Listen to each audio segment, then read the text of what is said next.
中国軍基地とリゾート地のある海南島、その中心都市である海口市の中心部に一歩足を踏み入れると、まるで100年前の東南アジアへタイムスリップしたかのような不思議な街並みが現れます。それが今回ご紹介する海口騎楼街です。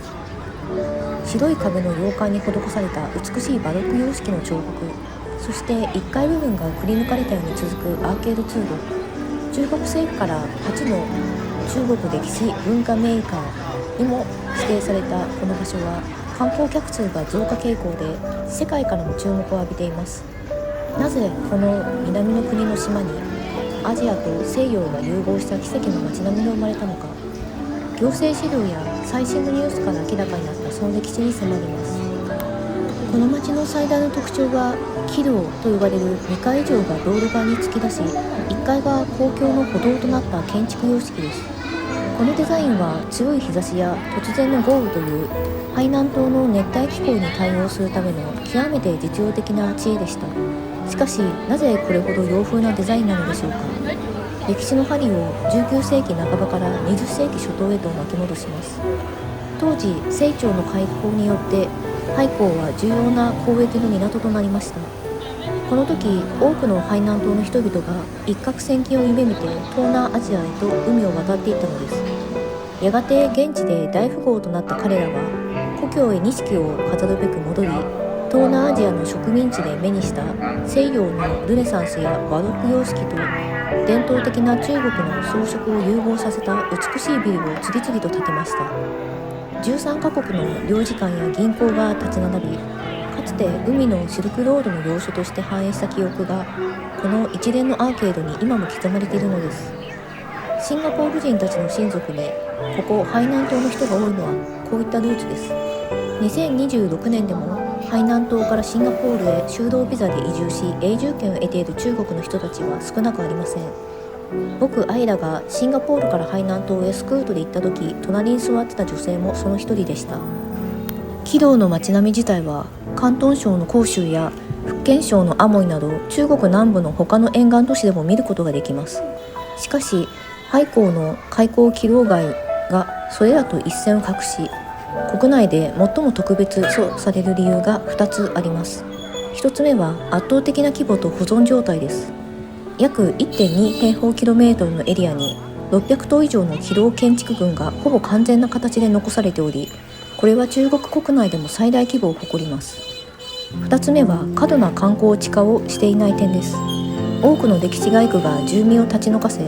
完全に観光用オープンエアミュージアムとされる中、海口の海口騎楼街には今も多くの地元住民がそのまま暮らしています。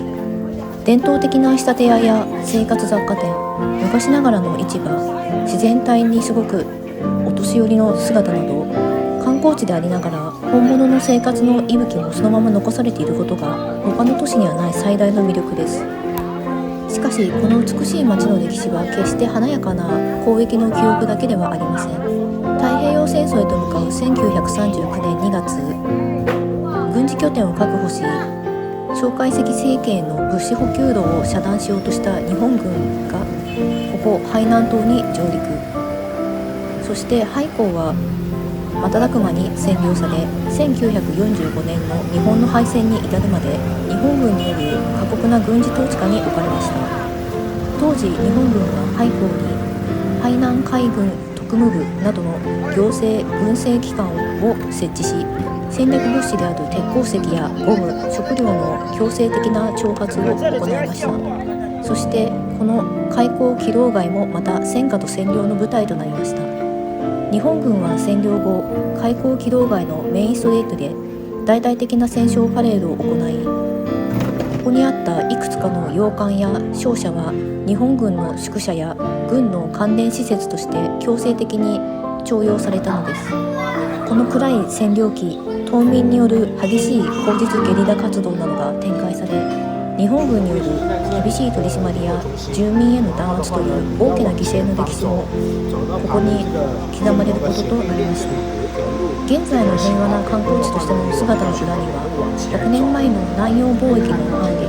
そして日本軍による占領という2つの激動の時代を乗り越えてきたというオチの深い歴史的文脈が隠されているのです。かつては老朽化による衰退が懸念されていたここですが、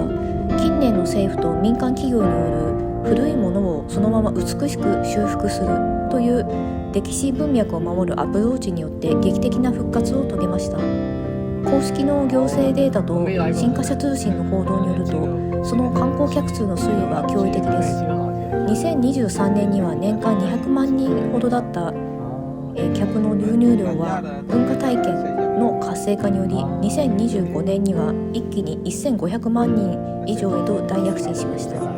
さらに2026年現在の最新予測ではついに2000万人台を突破するという見込みになっています。近年ではロシアや東南アジア、欧米などからの国際的なインバウンド客も急増しており、決済システムの国際化なども急ピッチで進められています。